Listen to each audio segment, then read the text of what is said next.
this is T Mentor Food. This video is about, are you born in the right family? And is family that you were born into really your family, food? The Bible says in Proverbs 17:17 that, let me read it out, read it to you. It says, and my name is T Mentor Food, as you guys should probably know by now if you've been watching my videos. It says, a friend loveth at all times, and a brother is born for adversity. So what is that saying? What does that mean? That means that a brother was born to oppose you, be against you. Adversity, it just was to not really be a brother, or sometimes not be a sister. Now, not in all cases is this possible. You know, some cases you have brothers and sisters where they do get along, and that works out really well. But then you have some cases where the brothers they are against each other, or you have the sisters, they are against each other, or you just have family members that just aren't there for you. So this is what that means. You know, you can have a friend that will stick closer to you versus a family member. And it's sad, but this happens all the time. And when you think of family, you think of people loving on each other, getting along, really there for one another, supporting each other, talking to each other, building this bond, building this everlasting relationship, meeting together, being there for each other. But you have some families out there that that's not the case. They are not there for each other. They do not support each other, and they are not meeting on a regular basis, or not talking on the phone on a regular basis. You know, and I came from that type of background. I came from a family where there was no support, there was no togetherness.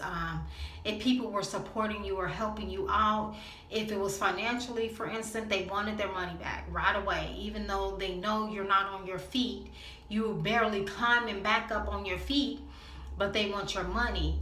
They want their money back right away. So, you know, when you think of that type of family, it really isn't a family, you know. So sometimes the family you were born in, the people that look like you, the people that hold your DNA, and you guys have the same DNA, really weren't family members. You really weren't family. You know, you don't belong in this family, you know. And so many years I struggled with that. I struggled with the fact that here I have, you know, a dad, and, you know, a biological dad, and a sister, and all these different people. We all look alike, but when it comes down to it, it's like they're not really there in your corner. They're not really there to help you out, or to support you in the ways that you need supporting, you know.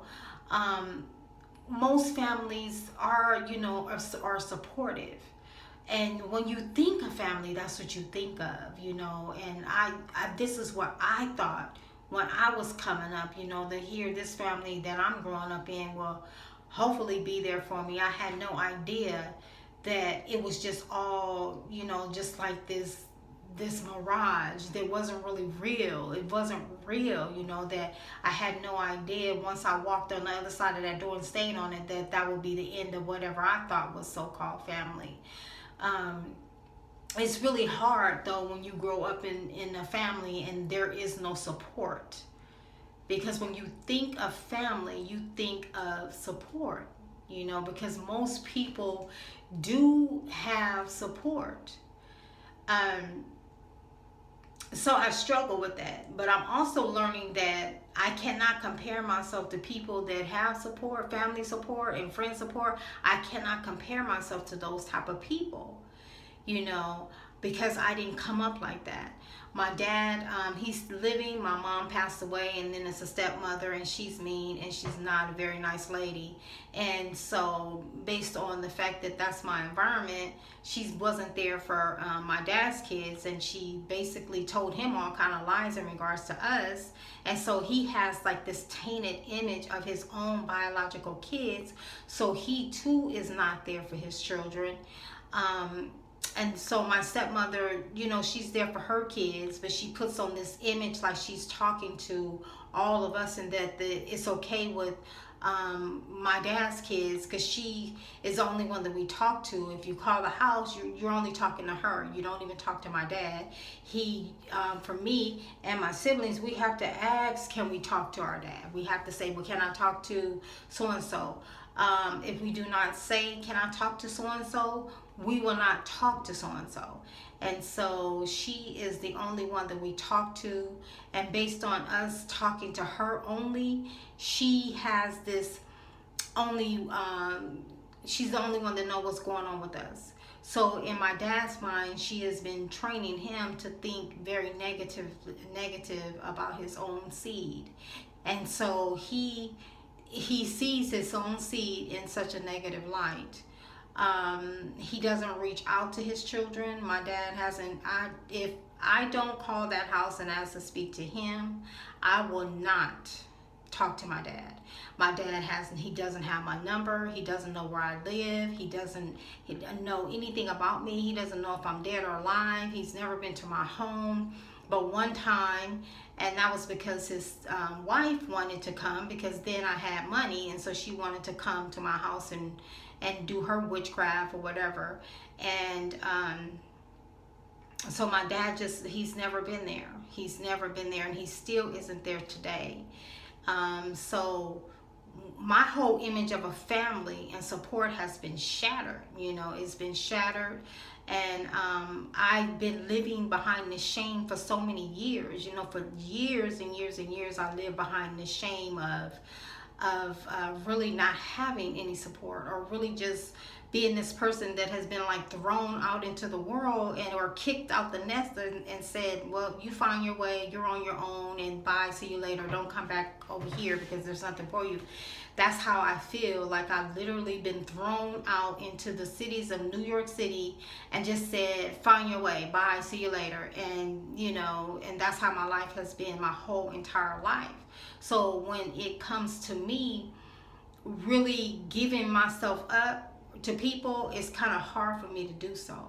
But now I'm starting to do that, but I'm also starting to just let go of the shame of not having a parent there. My dad wasn't there. He still isn't there, and I don't have the support. And so I just have to accept that now. And so for so many years, I suppressed all this. I suppressed it for so many years, but I don't want to suppress it no more. I want to let it out. I don't care how crazy it come out. I don't care how crazy it sound. I don't care if it don't make no sense, but I just have to get it out, because if you walk around feeling a certain way for so many years, you will always think that you don't belong somewhere, or that something is wrong with you. And in reality, there's nothing wrong with you. You just came out of a background, a family that just had problems and just refused to address all the kids in the family in the proper and correct way. You know, because my dad, he interacts with his wife's children, you know, his stepchildren and their children. He interacts with them. He calls them up on the phone and talk to them, but he just doesn't do that with his own children. He don't call them up on the phone. He don't care to know where they're at. He has no interaction with us. My dad has never known my phone number. No time. You know, I've never gone out to lunch with my dad, or you know, or done anything that you should do with a parent. I've never done that with my dad. And so I held on to this for so many years, but I want to release it now, because I want to heal, and I'm going to heal. And so I realized the only way to heal is by letting go of all the junk that is inside of me, you know, and by letting it go, that I can grow. And so I'm saying to everyone today, you know, family is not family sometimes. Some families are not your family. So stop trying to kill yourself to fit into a family that you really weren't born in. You were born into, but you weren't meant to stay there, needing, begging, pleasing, and wanting that attention of this family. because when we do that and we're trying to come out of something, we'll turn into pleasing the people, pleasing the situation, pleasing, because we're looking for that love. We're looking for that acceptance.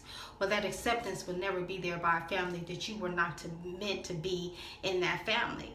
That family that abused you, misused you, mistreated you, didn't support you, weren't there for you, that is not your family. You have to let it go, and you got to let Almighty God lead you to the right people that will be there for you, that will not abuse you, and that will support you. Okay, so all family ain't family. The one you come out of is not. There's adversity there. If you have static there, you got negative things going on there, you don't have no support, people laughing at you when you're trying to make it, or you trying to do something, they laughing at you, or they taking from you, they snatching from you, that is not your family. Whoever they are, forgive those people. You must forgive. That's another key to healing, is forgiving. Forgive those people and move on. If God happened to send you back across their pathway during their life and they in need of something, help them, give them what they need, pray for them, and move on. We can pray for people, we can bless people, and we forgive people, but we can move on too. Because I don't believe that God wants us to stay in an environment that is going to keep us sick. Because just like we're changing, the people around us may not be changing. So we can't hold up our change because other people are not willing to change. So we can't give up our, sobriety, or give up our healing, or take from our land that we've been, conquering in regards to healing from past old wounds and hurts and pains. We can't give that up to save someone. If someone is wanting to be saved, or they're at that point where they figure, okay, it's time, or they've been hitting so many different crossroads, or they've been staying the same in certain areas, okay, then they will know it's time that I change. I'm at this crossroads in my life where I need to change. Okay, so I thank you all for listening to this message. Stay on this healing journey. Please stay on this healing journey. It's the best one. It gets easier, and as we start opening up and telling people and not being ashamed of where we came from, just let that crap out. Let it go. Don't worry about who's gonna hurt, who this, who that. Don't worry about none of that. Just get that stuff out of you so you can go and grow, because people are waiting for you. God has people waiting for you. There is something for you to do, and people are waiting on you. Okay? God bless you all. Stay healing. This is T Mentor Food. God bless and be blessed.